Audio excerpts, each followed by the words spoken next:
I'm Jason Hammond, and today I want to walk you through replacing a range hood or an over-the-range microwave. Not the whole job, but the teaser version. Enough that you can decide whether this is a two-person afternoon or whether you're going to hire it out. Here's the scene. Your old microwave quit, or the fan is loud and weak, or you want to swap that microwave for a real vented hood because you actually cook.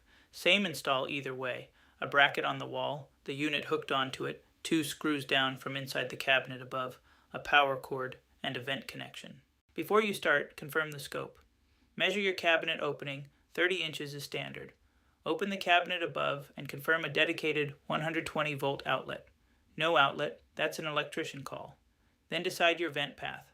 Straight up through the cabinet and roof, horizontal through an outside wall, or recirculating with a charcoal filter if there's no duct. Ducted outside is always better. Now here's what the job actually looks like. Breaker off. Verify with a tester. Helper supports the old unit. You pull the mounting screws from inside the cabinet above and lift the old unit off the bracket. The new unit comes with a bracket and a paper template. Tape the template to the wall, level, mark your screws, and drive into studs where you hit them, anchors where you don't. If you're ducting straight up, you cut the rectangle in the top and bottom of the cabinet to match the template and run rigid metal duct with foil HVAC tape at the joints. Never use regular duct tape on a vent duct. Then the two-person part. Helper holds the unit. You hook the back lip onto the wall bracket, tilt it up and drive the mounting screws from inside the cabinet down into the top flange. Plug the cord into the cabinet outlet. If it's recirculating, you clip the charcoal filter in behind the grease filter. Breaker back on. Fan should spin at every speed.